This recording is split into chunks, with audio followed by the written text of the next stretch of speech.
The sound of my mother's voice cracking like glass across the dining room still rings in my ears. "How could you be so ungrateful? Look at your sister, she appreciates what she gets." I stared at the packages under the tree, my fingers still curled around the handle of a $5 coffee mug. Beside it, gleaming in all its pristine glory, was a $117,000 Lexus wrapped with a massive red bow, my sister, Daniela's, Christmas gift. My jaw dropped. My heart sank. My hands trembled. I am Lila Hartman, and for years, I had played the dutiful daughter and older sister. I had helped my parents with bills, taken care of Daniela when she was sick, and quietly endured their favoring of her over me. But nothing had prepared me for this. Daniela, my 24-year-old sister with a permanent smile and an uncanny ability to charm everyone, glanced at me casually. "Thanks, Mom. I can't believe this," she gushed, leaning against the hood of her new car like it was always hers. She didn't even notice the way I froze, the silent humiliation carving lines across my chest. Mom's eyes flicked to me, a mix of frustration and expectation. "Lila. Don't sulk. You should be happy for your sister. It's about appreciation, not greed." "Happy?" I wanted to laugh, but it came out hollow. "Happy?" While Daniela received the kind of gift that could pay off a student loan twice over, I got a mug. A mug that barely held my morning coffee without leaking. It wasn't just the gift.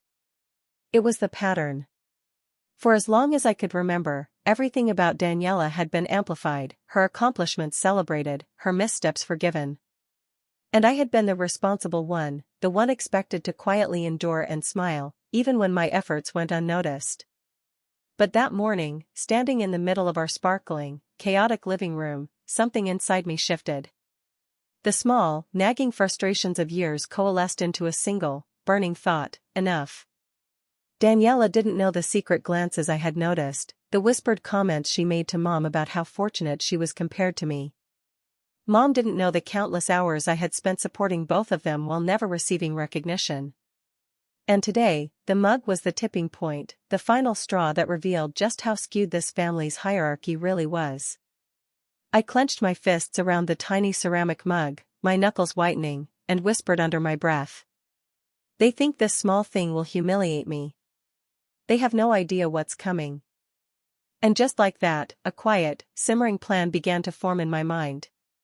Not a reckless, emotional revenge, but a carefully plotted, undeniable demonstration of who I really was and how seriously they had underestimated me. This Christmas, the gifts might have been unequal, but the next move, that would be mine entirely. The day after Christmas, the tension in our house was palpable, though Daniela acted as if nothing had happened. She pranced around in her new Lexus like a queen, parking it at the front door so everyone could see, all while Mom fussed over her and whispered praises that left me seething in silence. But it wasn't just the blatant favoritism. Slowly, the pieces I'd ignored for years began to snap into place. First, the secret calls. Daniela would leave the room mid-conversation, muttering that she needed to take important business calls, or texting under the table with an intensity that suggested these weren't harmless messages. She always hid her phone when she knew I was around. That was odd. Very odd. Then, the subtle lies. A week before Christmas, she had told Mom I hadn't contributed to the holiday budget, conveniently omitting that I had covered half the catering and decorations. Mom, in turn, gave her praise and a gleaming look of pride, while I received a polite nod at best. And the money inconsistencies. Daniela always seemed to have just enough for luxury purchases, spontaneous trips, or extravagant gifts. Where did the money come from? Mom had repeatedly told me she helped Daniela out, but something in her demeanor suggested it was more than just generosity. Even worse was the emotional toll it was taking on me. Every compliment she received felt like a small knife in my chest. Every whispered secret between her and Mom, every laughing glance, reminded me that the family hierarchy was skewed, and I was at the bottom. I found myself second-guessing everything I did, wondering if my years of effort meant nothing, if my sacrifices were invisible. Then came the moment that chilled me to my core. I was in the kitchen when I overheard Daniela speaking in hushed tones on her phone. She didn't notice yet. Just make sure everything is in place before she figures it out. My stomach dropped. My heart pounded.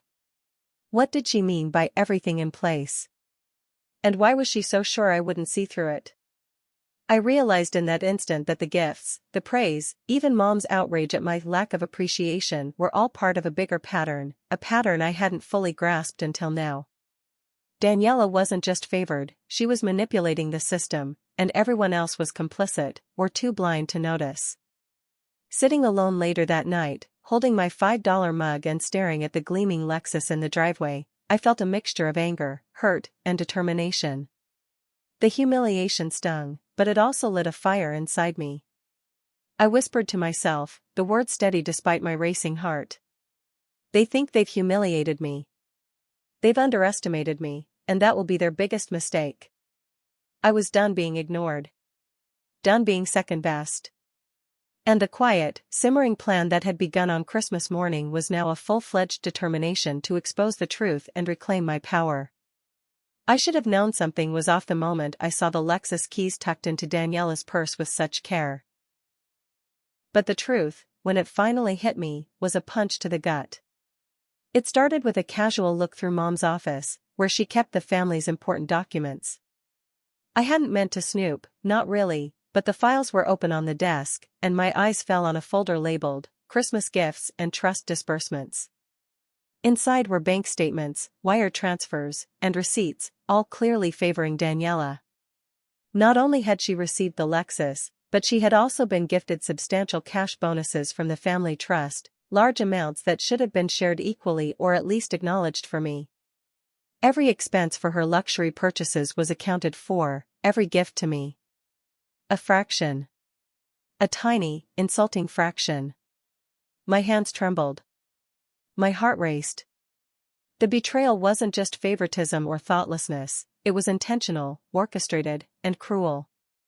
Daniela and Mom had conspired, knowingly and deliberately, to make me look small, unappreciative, and undeserving. All the attention, all the praise, all the gifts, they had been calculated to humiliate me. I sank into the couch, staring at my $5 mug like it held the answers. Rage bubbled up first, sharp and hot, but underneath it was something darker, disbelief. How could they betray me like this? How could they sit across the Christmas tree, watching me smile politely, while they were laughing behind my back, confident I'd never notice? The betrayal was personal. It was painful. Daniela, the sister I had loved and protected, had become the villain in my life. Mom, the woman I had always trusted to be fair, had chosen favoritism over justice. And the world, at least the one inside that house, was tilted against me. I clenched my fists, trying to calm the storm of thoughts in my head. I had a choice. I could crumble, let their manipulation define me, and retreat into humiliation. Or I could fight back. And in that moment, I realized something important: I was capable of more than they could imagine. Every lie they had told, every secret they had kept, every calculated slight would become my weapon.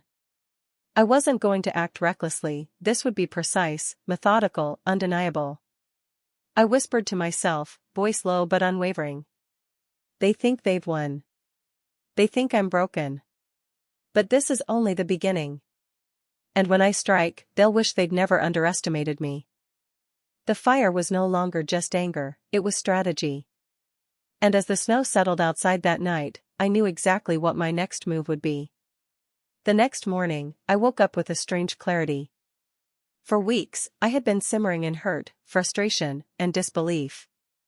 I replayed the Christmas morning scene over and over, feeling the sting of humiliation and betrayal. But something had shifted overnight. I walked past the sparkling Lexus parked in the driveway, its pristine shine mocking me, and stopped by the kitchen window. My hands gripped the counter tightly, and I realized I wasn't angry in the chaotic, out-of-control way anymore. I was focused. It hit me in a single, overwhelming thought: Daniela and Mom expected me to fold under the pressure. They expected tears, submission, and defeat. But I would not give them that satisfaction. That was my trigger moment. The mug I had received, once a symbol of humiliation, became a symbol of my underestimated strength. Every slight, every calculated insult, every ignored effort, they had all prepared me for this exact moment. I sat down with the folder of evidence I had begun assembling, the receipts, the statements, the subtle inconsistencies I had quietly noted over months. Each page told a story of deception, favoritism, and betrayal. The more I examined it, the clearer it became. I wasn't powerless. I had leverage. I had proof. I had a strategy waiting to be executed. For years, I had allowed their favoritism to define me, to shape how I saw myself. But now I saw it for what it was, a challenge. A game that they believed they controlled. I made a quiet promise to myself, I would reclaim what was mine, not with anger, but with precision. Not with chaos, but with strategy. I reached out to an old friend, my lawyer from years ago, someone I could trust implicitly. When I explained the situation, her voice was calm but fierce. "Lila, you have everything you need. They've underestimated you completely. And that will be their downfall." Hearing that, I felt a wave of confidence wash over me. I wasn't helpless. I wasn't invisible. I wasn't a pawn in their game. That afternoon, I began organizing the evidence meticulously, categorizing every transaction, every hidden message, every orchestrated slight. Each detail, no matter how small, became a weapon in my arsenal. By the time evening fell, I was no longer the hurt, overlooked older sister. I was a strategist, a force quietly building toward inevitable exposure. And as I looked out the window at the Lexus gleaming in the fading light, I whispered to myself, "Boy, steady and cold. They think this is a victory. But the game has only just begun, and soon, they will see that I am not the one to underestimate." The next morning, I woke up with a calmness that didn't belong to someone who'd been wronged. It belonged to someone who had a plan. My mother and Daniela still floated around the house with smug confidence. Daniela kept bragging about her Lexus to anyone who'd listen, revving its engine every hour as if reminding the neighborhood, and me, that she was the chosen one. And Mom. She acted like everything was normal, like her decision to give me a $5 mug was a reasonable gesture and not a calculated slap in the face. They had no idea the clock had already begun ticking. Step 1: gather every piece of proof. I returned to Mom's office with a portable scanner tucked in my tote. While they were out shopping, again, I scanned every document related to the trust fund, holiday spending records, and even text messages between Mom and Daniela that I found in Mom's email drafts folder. Most were insulting digs at me masked as concerns. One draft read, "Lila won't question the gifts. She's used to getting less." That one hurt, but it also fueled me. Step 2: follow the money. With my lawyer friend's help, we traced the trust withdrawals. As suspected, Daniela had been receiving thousands every quarter, money labeled as maintenance, tuition, health, and even essentials. Me. One $5 deduction labeled token gift. My lawyer actually laughed. "That alone proves discrimination," she said. "And potential misuse of trust assets. You have a case, stronger than you think." Step 3: set the trap. This was the part that made my pulse quicken. I needed Daniela and Mom to reveal themselves, to show their entitlement and favoritism openly. So I played my role perfectly, quiet, hurt, pretending to slowly accept the situation. I even thanked Mom again for the mug. She smiled like a queen granting mercy. Daniela smirked, "Maybe next year you'll get something bigger." That line. I recorded it. My phone was already on. Step 4: the silent countdown to detonation. My lawyer prepared a formal request for a trust audit, something my mother would be legally required to comply with. The moment she received the letter, she would panic. Because an audit meant everything would come to light. But I wasn't done. Not even close. For the final blow, I drafted an email addressed to every family member, uncles, aunts, cousins, even my grandmother, containing the receipts, documents, and recordings. but it had no send date yet. It was the trigger I would pull at the perfect moment. Step 5, leading them toward the cliff.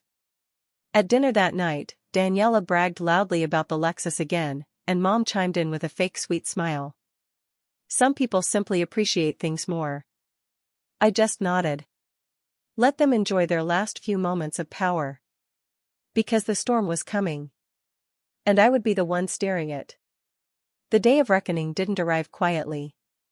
It roared in like a storm everyone in the room felt. The courtroom buzzed with whispers as I walked in, every eye snapping toward me, and then toward the person who had tried to destroy my life. They sat at the defendant's table, trying to look calm, but their fingers trembled against the cold wooden surface. For months, they had laughed, manipulated, stolen, lied, so certain I would never fight back. They were about to learn that I had been fighting back the entire time.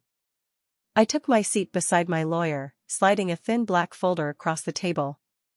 Inside it lay the evidence that would flip this entire case upside down: bank statements, forged signatures, hidden transfers, and the recordings I had collected silently while pretending to be broken.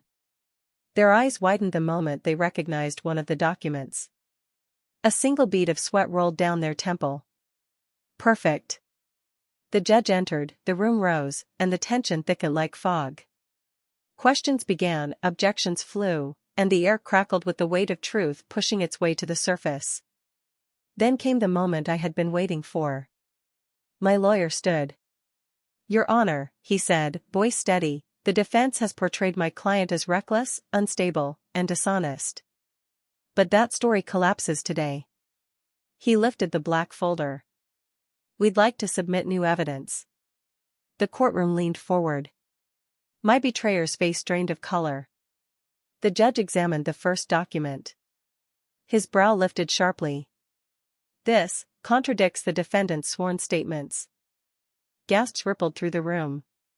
Next came the recordings. Their voice echoed across the speakers, mocking me, planning the betrayal, bragging about how I would never see it coming. Every word was a nail in their own coffin. They slumped in their chair. Their lawyer went silent. Their lies dissolved in front of everyone. But I wasn't done. My lawyer presented the final blow, the hidden account they used to stash everything they'd stolen, not just from me, but from several others sitting in the courtroom who had been too scared to speak. The judge's expression shifted from surprise to disgust.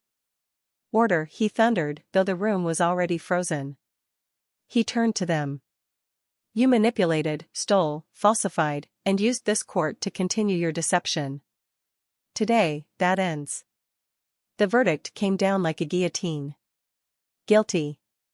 On every count. The courtroom erupted, whispers, shock, even a few audible cheers from the people they'd hurt. They were escorted away in cuffs, staring back at me with an expression I had waited months to see. The realization that the person they underestimated had just ended their entire empire. As the doors closed behind them, I exhaled the breath I'd been holding for what felt like years. Revenge wasn't loud. It wasn't messy. It was precise. And it landed exactly where it needed to. The courthouse had emptied, leaving behind an eerie silence that felt almost sacred. My betrayer, once untouchable, had been led away in cuffs, their empire of lies crumbling piece by piece in front of everyone who had ever admired them. Daniela's smug confidence, Mom's self-righteous smiles, they were gone, replaced by shock, disbelief, and shame. I stepped outside into the crisp air, feeling the weight of months of planning lift from my shoulders.